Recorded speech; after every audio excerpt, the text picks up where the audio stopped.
सङ्काशं काश्यपेयं महाद्युतिं तमोरि सर्वपापघ्नं प्रणतोऽस्मि दिवाकरम्। ॐ ह्रां ह्रीं ह्रौं स्वः सूर्याय नमः।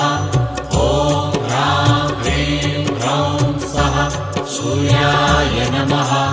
जपाकुसुमसङ्काशं काश्यपेयं महाद्युतिं तमोरि सर्वपापघ्नं प्रणतोऽस्मि दिवाकरम्।